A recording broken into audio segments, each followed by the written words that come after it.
Lorsque Lucibel a décidé de se réimplanter en France, un des éléments également qui a été pris en compte, c'est la stratégie RSE, ou cette volonté d'être proche de ses clients, de diminuer l'empreinte carbone évidemment de nos fabrications et de notre activité au global, au sens large. Aujourd'hui, une partie du chemin est faite, même si c'est un sujet qui nécessite de l'amélioration continue, mais on a réussi aujourd'hui à diminuer notre empreinte carbone évidemment parce qu'on a des circuits qui sont beaucoup plus courts sur l'ensemble de nos achats.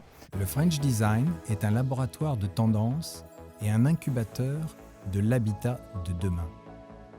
Le French Design 2059 réunit les réflexions de personnalités pertinentes pour transformer les marques créatives et imaginer un art de vivre plus agile, digital et durable.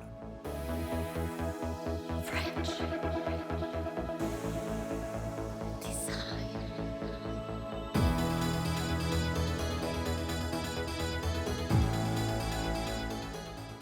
Alors Lucibel est une PME française qui a été créée en 2009, qui a choisi ensuite en 2014 donc de s'implanter en France pour développer et utiliser la LED pour développer des luminaires et développer également tout ce qui va permettre d'aller au-delà de l'éclairage avec la LED.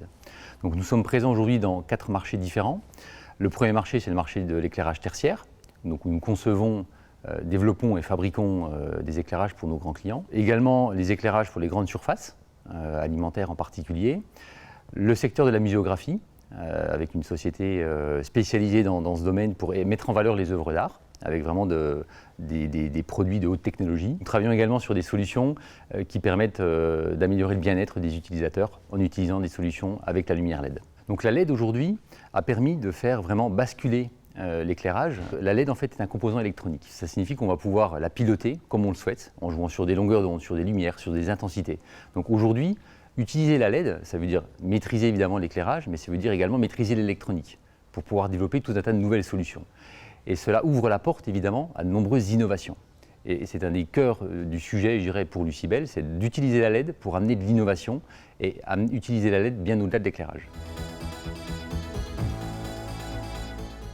En 2010, Lucibel a démarré son activité à la création de l'entreprise avec un site en Chine d'une centaine de personnes pour développer la fabrication de ces produits. Très rapidement, un certain nombre de difficultés opérationnelles je dirais, sont survenues dans la gestion de ce site, notamment à cette époque, la LED était vraiment très innovante, donc la protection industrielle a été très compliquée à mettre en place et à appliquer. Donc un certain nombre de produits qui avaient été développés par Lucibel se sont retrouvés très rapidement chez des concurrents. Des problématiques opérationnelles sur la qualité des composants que l'on pouvait acheter, où les acheteurs n'allaient pas forcément au plus offrant, au plus qualitatif, mais à celui qui leur offrait les meilleurs avantages personnels. La difficulté ensuite de gérer des longues supply chains, les chaînes d'approvisionnement, avec notre marché principal qui était quand même l'Europe, une fabrication qui était en Chine, donc forcément 4-5 semaines de bateau, et donc avoir je dirais, des délais qui ne sont pas forcément en phase avec les besoins de nos clients sur le marché européen, avec de la forte réactivité. Et puis Lucibel a fait le choix dès le départ de travailler sur les innovations. Donc lorsque l'on fait des innovations, il faut pouvoir aller vite. C'est les atouts d'une PME dans les développements et complètement maîtriser ces développements. Nous sommes de développements très innovants avec de l'électronique, de communication Internet par la lumière, avec le Li-Fi. Donc il faut maîtriser vraiment toute la chaîne si on veut aller de l'avant sur ces solutions techniques. Donc le choix s'est assez rapidement imposé en 2014-2015 de revenir sur le marché français pour mieux répondre, je dirais, aux contraintes de nos marchés, de nos clients, et puis mieux maîtriser l'ensemble de nos innovations et de nos process. Le dernier point qui est important, c'est le sujet qualité. Lorsqu'on travaille avec l'Asie, effectivement, on peut avoir un certain nombre de problématiques qualité qui sont donc complexes à gérer si on est loin. Et aujourd'hui, la volonté de rapatrier est aussi une volonté, je dirais, de ne plus avoir ces gestions qualité.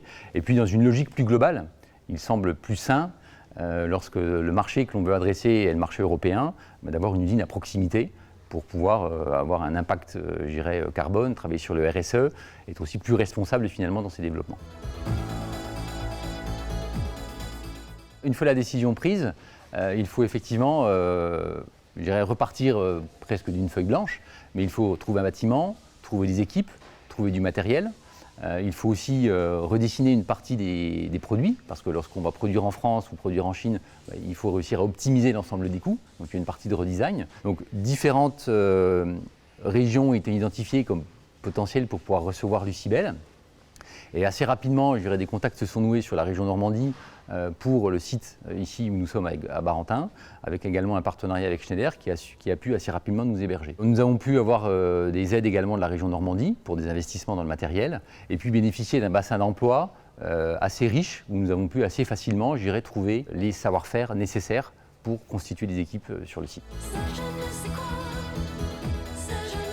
Lorsque Lucibel a décidé de se réimplanter en France, un des éléments également qui a été pris en compte, c'est la stratégie RSE, ou cette volonté d'être proche de ses clients, de diminuer l'empreinte carbone évidemment de nos fabrications et de notre activité au global, au sens large. Je dirais une partie du chemin est faite, même si c'est un sujet qui nécessite de l'amélioration continue, mais on a réussi aujourd'hui à diminuer notre empreinte carbone évidemment parce qu'on a des circuits qui sont beaucoup plus courts sur l'ensemble de nos achats. Lorsque l'on travaille sur le design de nos produits, on va également essayer d'aller chercher la performance maximum, donc faire qu'il y ait un gain maximum en termes d'économie d'énergie pour nos clients. Donc là aussi, ça rentre dans un bilan global. Et apporter également la durée de vie maximum de nos produits. Donc là aussi, c'est-à-dire que le produit ne va pas être mis à la poubelle au bout de 2 ans, mais qu'on va vraiment l'utiliser pour ce qu'il est. Et là aussi, ça rentre dans le bilan global du produit.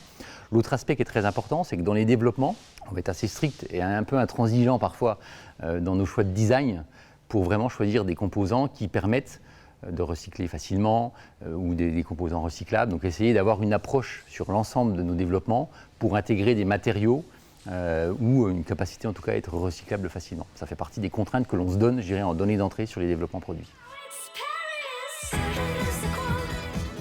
Il y a je dirais, des notions voilà, que l'on découvre aussi au fur et à mesure sur certains impôts que nous devons prendre en compte.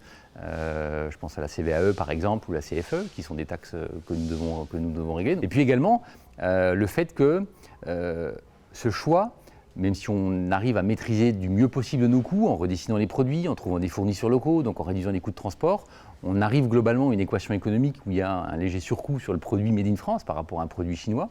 Et donc il faut ensuite trouver le marché qui soit prêt à faire le pas pour investir dans des produits plus performants, avec une durée de vie plus longue, donc avec un coût global qui va être plus pertinent. Mais c'est quand même un choix à faire, je dirais, pour nos clients et pour les acheteurs.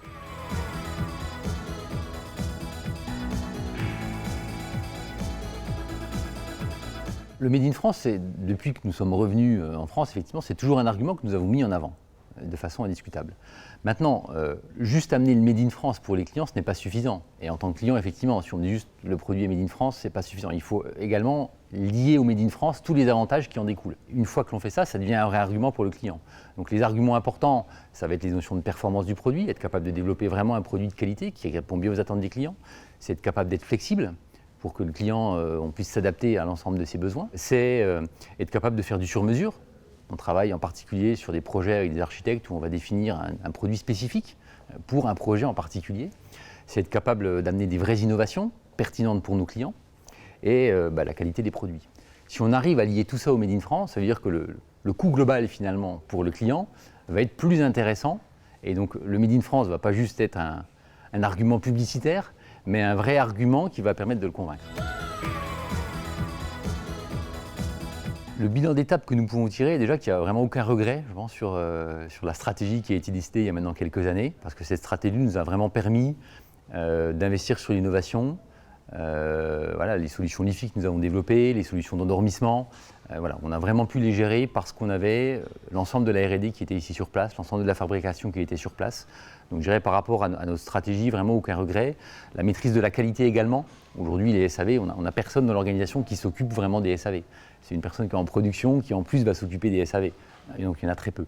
Donc je dirais que là, c'est une vraie satisfaction. La satisfaction également de pouvoir défendre, et ce maintenant depuis de nombreuses années quand même, le Made in France, avec la fierté de pouvoir porter des solutions qui sont réellement voilà, fabriquées par des équipes et des collaborateurs ici. Et donc une satisfaction aussi pour les équipes qui travaillent pour Lucibel, de pouvoir vraiment défendre et mettre en avant le Made in France. Et également cette satisfaction d'avoir réussi progressivement à vraiment basculer nos achats. Aujourd'hui, on a plus de 70% de nos achats qui sont en France ou en Europe. Voilà, donc il reste des composants imposés, notamment dans l'électronique, qui viennent d'Asie, au sens large. Mais c'est vrai que nous avons vraiment réussi ce mouvement et cette transformation, je dirais, sur la France. La gamme, évidemment, s'est très fortement enrichie de par les innovations, de par la production ici en France. Et de plus en plus, nous sommes capables aujourd'hui de convaincre des grands clients, des grands comptes, qui sont intéressés par le bien-être de leurs collaborateurs dans leurs environnements. Et donc nous avons effectivement développé, et nous continuons à le faire, des partenariats à long terme avec des grands comptes qui choisissent nos matériels parce qu'ils sont effectivement très performants, parce qu'ils participent au confort des utilisateurs, des collaborateurs dans des espaces tertiaires, dans des espaces industriels. Et donc, comme nous leur amenons de vraies solutions finalement sur le long terme, eh bien, ils ont fait le choix de travailler avec Lucibel. La relocalisation est effectivement possible si cela fait du sens sur le marché dans lequel l'entreprise travaille. Si l'entreprise travaille principalement pour le marché européen, forcément ça fait du sens.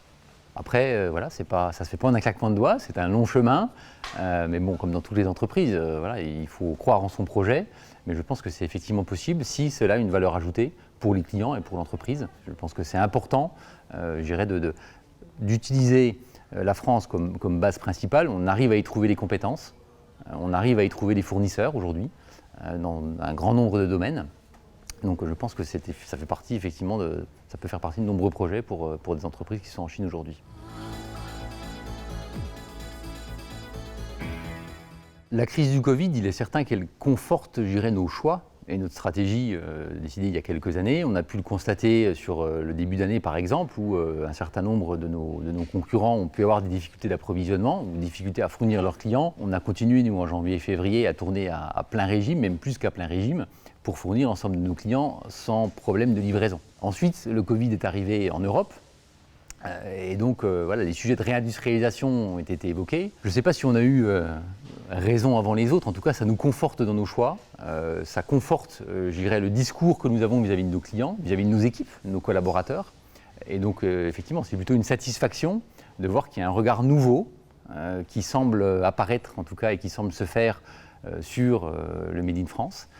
Encore faut-il, je dirais, que cela perdure dans le temps, que ce ne soit pas juste, je dirais, un effet d'aubaine, mais que ce soit une vraie stratégie, et puis que ce soit également une vraie stratégie, je dirais, politique, parce que voilà, nous sommes dans un monde qui est très fortement mondialisé, on a énormément d'habitudes que nous avons prises, nous aussi en tant que consommateurs, d'acheter des produits à bon marché, qui vont avoir une faible durée de vie, mais qui vont être très bon marché, donc on y trouve aussi parfois notre compte. Donc à nous, en tant que pays, en tant que France et en tant qu'Europe, je dirais de bien défendre nos intérêts vis-à-vis de l'Asie en général, qui a toujours de grands projets de déploiement pour conquérir le marché européen. Aujourd'hui, la Chine et l'Asie sont en train de travailler sur de nouvelles routes du commerce en passant par le nord pour raccourcir les temps de livraison, les temps d'approvisionnement. Donc voilà, à nous aussi, je dirais, de défendre nos intérêts et de ne pas être trop naïfs voilà, vis-à-vis de nos compétiteurs et néanmoins partenaires.